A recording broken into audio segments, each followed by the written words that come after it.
Hi friends, ಇವತ್ತಿನ ವಿಡಿಯೋದಲ್ಲಿ ನಾವು 15 ಜಿಲ್ಲೆಗಳಿಗೆ ಬಂಪರ್ ಕೊಡುಗೆಯನ್ನು ಸರ್ಕಾರ ಕೊಟ್ಟಿದೆ. ಅದನ್ನು ನಾವು ಇಲ್ಲಿ ಚರ್ಚಿಸೋಣ. ಯಾರ್ಯಾರು ಸಬ್ಸ್ಕ್ರೈಬ್ ಮಾಡ್ಕೊಂಡಿಲ್ಲ ಅವ್ರು ದಯವಿಟ್ಟು ಸಬ್ಸ್ಕ್ರೈಬ್ ಮಾಡ್ಕೊಳ್ಳಿ. ಹಾಗೆ ಈ ವಿಡಿಯೋ ಇಷ್ಟವಾದರೆ ಪ್ಲೀಸ್ ಲೈಕ್ ಮಾಡಿ. ಬನ್ನಿ ವಿಡಿಯೋವನ್ನು ಸ್ಟಾರ್ಟ್ ಮಾಡೋಣ. ಇವತ್ತಿನ ವಿಡಿಯೋದಲ್ಲಿ ನಾವು ತಿಳಿಸುವುದೇನೆಂದರೆ, ತುಂಬ ಜನರಿಗೆ ಒಂದು ಡೌಟ್ ಇರುತ್ತದೆ, ಗೃಹಲಕ್ಷ್ಮಿ ಯೋಜನೆಯ ಹಣ ಬರುತ್ತದೋ ಇಲ್ಲವೋ ಎಂದು. ನಿಮ್ಮ ಎಲ್ಲ ಗೊಂದಲಗಳಿಗೆ ಇವತ್ತಿನ ವಿಡಿಯೋದಲ್ಲಿ ನಿಮಗೆ ಉತ್ತರ ಸಿಕ್ಕೇ ಸಿಗುತ್ತೆ. ಬನ್ನಿ ನೋಡೋಣ. ಮೊದಲನೆಯದಾಗಿ, ಗೃಹಲಕ್ಷ್ಮಿಯರಿಗೆ ವೆಯ್ಟ್ ಮಾಡಿ ಸಾಕಾಗಿರಬಹುದು. ಫಲಾನುಭವಿಗಳಿಗೆ ಸಾಕಷ್ಟು ಫಲಾನುಭವಿಗಳಿಗೆ ಹಣ ಬಂದಿಲ್ಲ ಅಂತ ಬೇಜಾರಾಗಿಬಿಟ್ಟಿದೆ. ನಮ್ಮದು ಈ ಜಿಲ್ಲೆ, ನಮಗೆ ಹಣ ಬಂದಿಲ್ಲ. ಸಾಕಷ್ಟು ಜನರು ಮಹಿಳೆಯರು ನಮಗೆ 10ನೇ ಕಂತು ಬಂದಿಲ್ಲ, 11ನೇ ಕಂತು ಬಂದಿಲ್ಲ ಅಂತಲೇ ಹೇಳುತ್ತಾನೆ ಇರುತ್ತಾರೆ.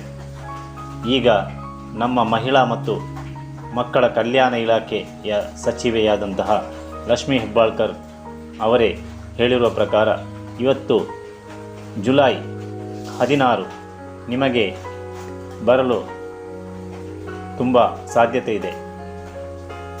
ನಿಮ್ಮ ಅಕೌಂಟನ್ನು ಚೆಕ್ ಮಾಡಿಕೊಳ್ಳಿ.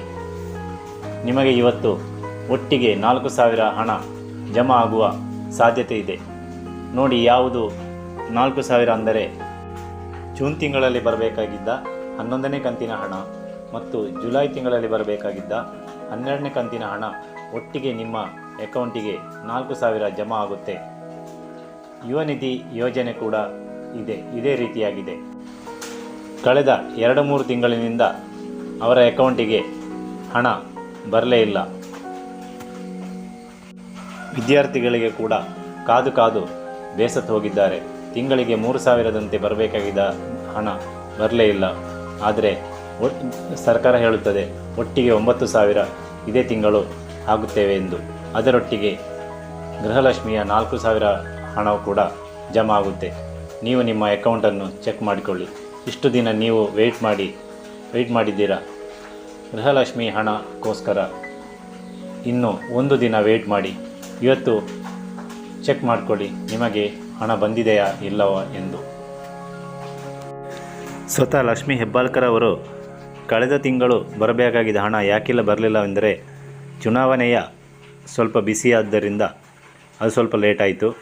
ಅದು 11ನೇ ಕಂತು ಮತ್ತು 12ನೇ ಕಂತು ಎರಡು ಕೂಡ ಒಟ್ಟಿಗೆ ಈ ಸಲ ಅಂದರೆ ಜುಲೈ 15ರ ಒಳಗಾಗಿ ಜಮಾ ಮಾಡುತ್ತೇನೆಂದು ಲಕ್ಷ್ಮೀ ಹೆಬ್ಬಾಳ್ಕರ್ ಅವರು ಪತ್ರಿಕಾಗೋಷ್ಠಿಯಲ್ಲಿ ತಿಳಿಸಿದ್ದರು. ಈಗ ಹೆಚ್ಚಿನ ಗೃಹಲಕ್ಷ್ಮಿಯರ ಆಸೆ ಏನೆಂದರೆ, 4,000 ಬರೆದಿದ್ದರು, ಈಗ ಟೆಂಪರರಿ 2,000ವಾದರೂ ಬಂದರೆ ಒಳ್ಳೆಯದಿತ್ತು ಎಂದು ಎಲ್ಲರೂ ಖುಷಿಪಡುತ್ತಾರೆ. ಜುಲೈ ತಿಂಗಳ ಹಣ ಸ್ವಲ್ಪ ಅಂದರೆ ಈ ತಿಂಗಳು ಕೊನೆಗೆ ಬಂದರೂ ಸಾಕಾಗಬಹುದಿತ್ತು ಎಂದು ಕೆಲವರ ಅಭಿಪ್ರಾಯ. ಈ ಸಲ ಸರ್ಕಾರ ಪ್ರತಿಯೊಂದು ಜಿಲ್ಲೆಯನ್ನು 4 ವಿಭಾಗಗಳಾಗಿ ಮಾಡಿ ಎಲ್ಲ ಜಿಲ್ಲೆಗಳಿಗೆ ಹಣವನ್ನು ಬಿಡುಗಡೆ ಮಾಡಲಿದೆ. ಮೊದಲನೇದಾಗಿ ಬೆಂಗಳೂರು ವಿಭಾಗ. ಬೆಂಗಳೂರು ವಿಭಾಗದಲ್ಲಿ ಬೆಂಗಳೂರು ನಗರ, ಬೆಂಗಳೂರು ಗ್ರಾಮಾಂತರ, ರಾಮನಗರ, ಚಿಕ್ಕಬಳ್ಳಾಪುರ, ಚಿತ್ರದುರ್ಗ, ಕೋಲಾರ, ದಾವಣಗೆರೆ, ಶಿವಮೊಗ್ಗ, ತುಮಕೂರು ಈ ಜಿಲ್ಲೆಗಳಿಗೆ ಮೊದಲನೇ ಹಂತದ 11ನೇ ಕಂತಿನ ಹಣ ಬಿಡುಗಡೆಯಾಗಲಿದೆ. ಅದೇ ರೀತಿ 2ನೇ ವಿಭಾಗದ ಜನರು ಬಾಗಲಕೋಟೆ, ಬೆಳಗಾವಿ, ವಿಜಯಪುರ, ಧಾರವಾಡ, ಗದಗ, ಹಾವೇರಿ, ಉತ್ತರ ಕರ್ನಾಟಕ ಈ ಜಿಲ್ಲೆಗಳಿಗೆ 2ನೇ ಹಂತದಲ್ಲಿ 11ನೇ ಕಂತಿನ ಹಣ ಮತ್ತು 12ನೇ ಕಂತಿನ ಹಣ ಒಟ್ಟಿಗೆ ಬಿಡುಗಡೆಯಾಗಲಿದೆ. ಇನ್ನು 3ನೇ ವಿಭಾಗ ಬಂದು ಕಲಬುರಗಿ ವಿಭಾಗ.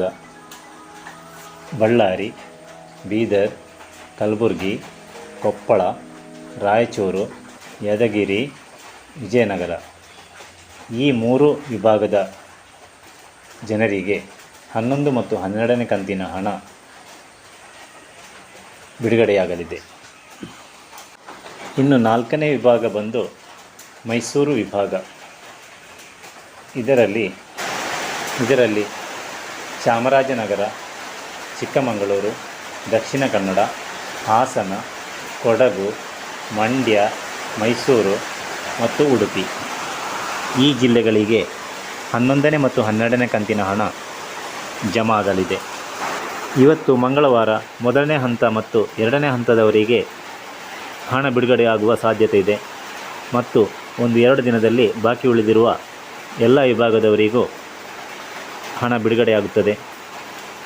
ಸರ್ಕಾರ ಹೇಗೂ ಬಿಡುಗಡೆ ಮಾಡುತ್ತಲೇ ಇದೆ, ಸ್ವಲ್ಪ ವೇಟ್ ಮಾಡಬೇಕಷ್ಟೆ. ಅಂದರೆ 2 ದಿನದಲ್ಲಿ ಎಲ್ಲ ವಿಭಾಗದವರಿಗೂ 11 ಮತ್ತು 12ನೇ ಕಂತಿನ ಹಣ ಬಿಡುಗಡೆ ಆಗುತ್ತೆ. ಈಗ ಎಲ್ಲ ಸಂಪೂರ್ಣ ವಿವರ ನಿಮಗೆ ಸಿಕ್ಕಿದೆ ಅಂದ್ಕೊಳ್ತಿದ್ದೇನೆ. ಈ ವಿಡಿಯೋ ಇಷ್ಟವಾದರೆ ಪ್ಲೀಸ್ ಲೈಕ್ ಮಾಡಿ, ಶೇರ್ ಮಾಡಿ, ಸಬ್ಸ್ಕ್ರೈಬ್ ಕೂಡ ಮಾಡಿ friends. Thank you. Bye. See you.